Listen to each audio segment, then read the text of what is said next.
गुरु प्यारी सात संगत जी, राधा स्वामी। आज मैं आपको बाबा जी की बहुत प्यारी एक साखी सुना रही हूँ। सतगुरु भाग्य का लिखा भी मिटा सकते हैं।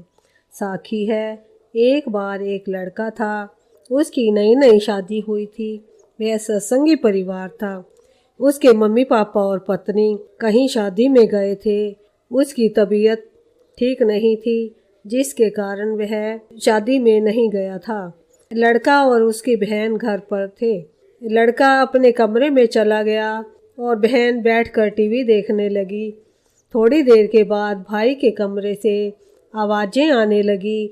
बहन भागकर भाई के कमरे में गई तो अपने भाई को कमरे में इधर उधर भागते देख उसने मोबाइल पर बाबा जी की विनती लगा दी।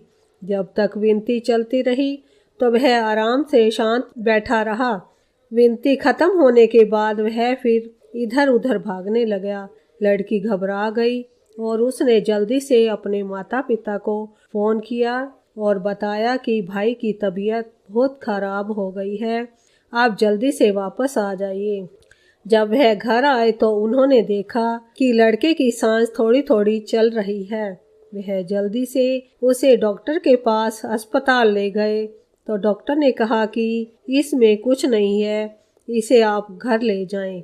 उसके माता पिता डॉक्टर के पैरों में गिर गए और रोने लगे। डॉक्टर साहब, मेरा एक ही बेटा है, इसकी अभी अभी शादी हुई है, कुछ तो कीजिए, इसकी जान बचा लीजिए। डॉक्टर ने थोड़ी छाती वगैरह दबाई तो थोड़ी देर के बाद लड़के की हल्की हल्की सांसें चलने लगी। डॉक्टर भी यह देखकर हैरान हो गया। मैंने ऐसा केस अपनी जिंदगी में आज तक नहीं देखा। उसके मम्मी पापा ने कहा कि यह हमारे बाबा जी की कृपा है और बार बार बाबा जी का और डॉक्टर का शुक्रिया किया। एक दो दिन के बाद जब लड़का ठीक हुआ तो उसने बताया कि मुझे यमराज लेने आए थे, लेकिन फोटो में से बाबा जी ने निकलकर मुझे अपने पास खींच लिया और बोले कि यह तो मेरा दास है, मैं इसे तुम्हारे साथ नहीं जाने दूंगा। अस्पताल से आने के बाद उनका पूरा परिवार ब्यास गया और लड़के ने और उसकी पत्नी ने बाबा जी से नामदान की दीक्षा ली। उसके मम्मी पापा तो पहले से ही सत्संग घर में सेवादार थे।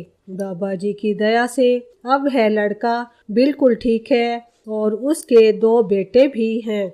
बाबा जी ने जैसे उस परिवार पर अपनी दया मेहर का हाथ रखा, वैसे सतगुरु सब पर रखें। शुक्र दात्या, शुक्र मालिका, तेरा लाख लाख शुक्र। राधा स्वामी जी।